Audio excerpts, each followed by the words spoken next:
دیکھیے corona virus کی وجہ سے فی الحال مطاف میں بہت کم لوگ نظر آ رہے ہیں، اور سعودی حکومت کی طرف سے باہر کے لوگوں کو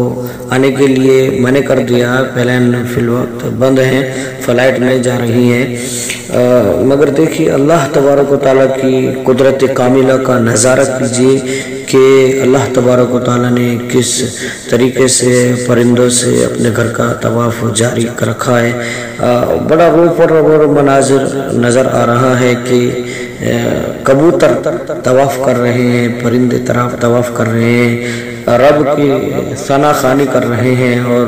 خود قرآن مقدس میں اللہ تبارک و تعالیٰ نے فرمایا یسبح للہ ما فی السماوات و ما فی الارض،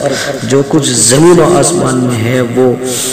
اللہ کی ثنا خوانی کرتی ہیں، اللہ کی تقدیس و تحمید بیان کرتی ہے۔ یہ شجر و حجر، چرندے پرندے، یہ نباتات سب رب کی ثنا خوانی کیا کرتے ہیں۔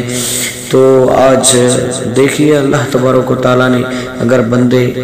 طواف میں نہیں ہیں یا کم ہیں، حکومت نے ایک بیماری کی وبا کی وجہ سے یہ روک لگائی ہے، اور اس طرح کی احادیث مبارک میں ہمیں اشارے ملتے ہیں کہ اگر طاعون پھیل جائے تو وہاں نہ جایا جائے، اور جس جگہ پھیل رہا ہے وہاں سے نہ نکلا جائے۔ تو حکومت نے اس وقت جو اعلان کیا وہ بجا معلوم ہوتا ہے، مگر دیکھیے اللہ کی قدرت کاملہ کی کس طریقے سے طواف کبوتروں سے اللہ تعالیٰ کرا رہا ہے، اور یہ بہت ہی جو ہے پر منظر خوشنما منظر معلوم ہوتا ہے۔ کچھ لوگ خدشہ ظاہر کر رہے ہیں کہ اللہ تعالیٰ ہم سے ناراض ہیں تو اپنے گھر کے قریب نہیں آنے دے رہا ہے،